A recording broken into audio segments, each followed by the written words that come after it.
Well, our final speaker is Cindy McKean, who is a pioneer in 3D astrology, blending science and spirit through planetary mapping. As a Kepler College instructor with a background in medicine and esoterics, she empowers others to align with their highest potential through location-based astrology. In her talk, Foundations in the Sky, Three-Dimensional AstroMapping, Cindy challenges flat chart thinking and shows how spatial awareness deepens our understanding of planetary influence, geographic impact, and personal destiny, reviving an ancient lens for a more dimensional future. I present Cindy McKean, Foundations in the Sky, Three-Dimensional Astromapping. Foundations in the Sky, Three-Dimensional Astromapping, Cindy McKean. Thank you, Toastmaster. Astromapping is a subject I rave about.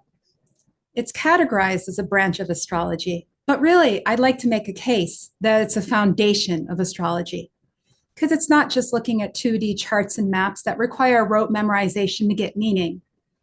How planetary energies can manifest for you is inherent under the 3D perspective, your immersion and experience under the sky. The definition of astromapping is simple. It's the astrology of time and space. And since we're a product of our time and the place that we're born, how appropriate.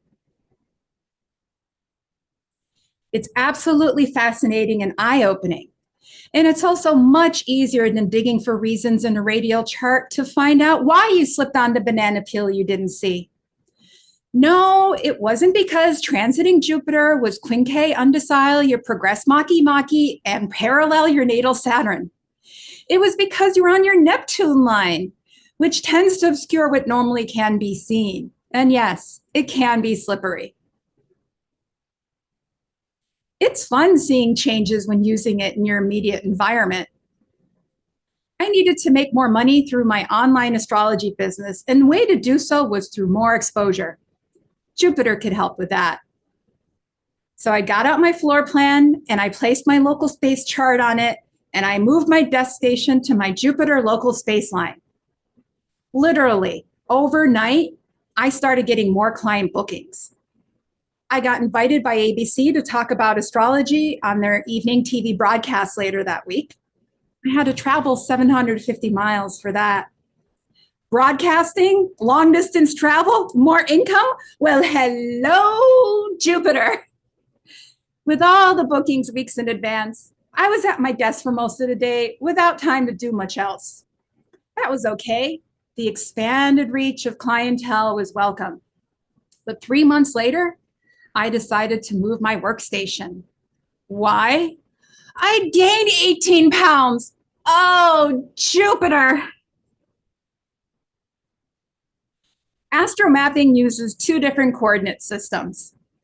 The celestial sphere, that's a fixed grid in the sky that gives our celestial bodies addresses. And that's the basis for astrocartography, planets conjunct angles.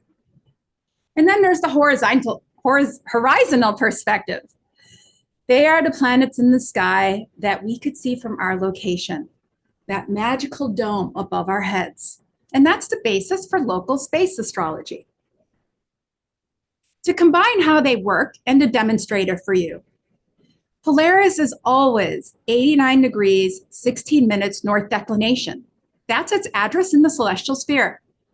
Locally, if you were in the North Pole and you wanted to see Polaris, you'd have to tilt your head all the way back to look straight up. However, if you were at the equator, you don't have to tilt your head back at all.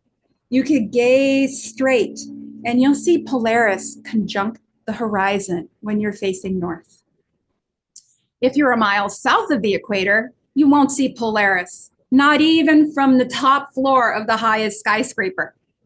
Just like if you're north of the equator, you'll never see Sigma Octantis, the stellar counterpart of Polaris in the southern hemisphere. It is literally your local space limited by the horizon. Taking it to the next level, we can include celestial movement. You might have already done a little bit of that and know when not to do it. I don't think there's anyone here who's ever tried to sunbathe at night. There are eclipse paths and mapping, live sky, cyclocartography. Oh my, are you tuned in? Are you intrigued? Did you know that in astrocartography, that even if you can't travel, you have the ability to harness the power of angular planet lines without being in that location? It's called remote activation.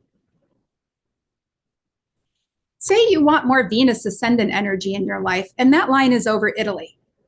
Listening to authentic Italian music, drinking wine or foods straight from Italy, or getting fine Italian art will infuse that Venus ascendant energy into your life, especially if you're using Venusian ruled things like I just mentioned. Essentially, it's using your 5 senses to inject that energy into your being. You should know your astrology. If you decided instead to collect old war relics, stones, or a vial of water, you might be injecting Mars, Saturn, or Neptune into the mix. Chocolate-covered rocks, anyone? I didn't think so. You could also remote activate by connecting with your live sky, using the transiting planets above you. And in that case, you still can't sunbathe at night. But by knowing where a planet is in the sky, you could gaze upon it, soak up its planetary energies, and get that dose of that planet. Ideally, you should know about different places around the world. Maybe that Venus ascendant line is over the United Arab Emirates, UAE, so you decide to get a silk scarf from there.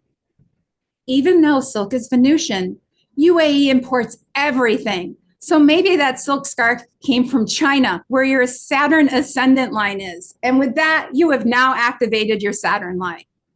Chocolate-covered rocks, anyone? No, you already broke your teeth the first time.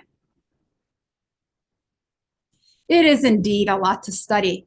There's no one quick trick to getting it.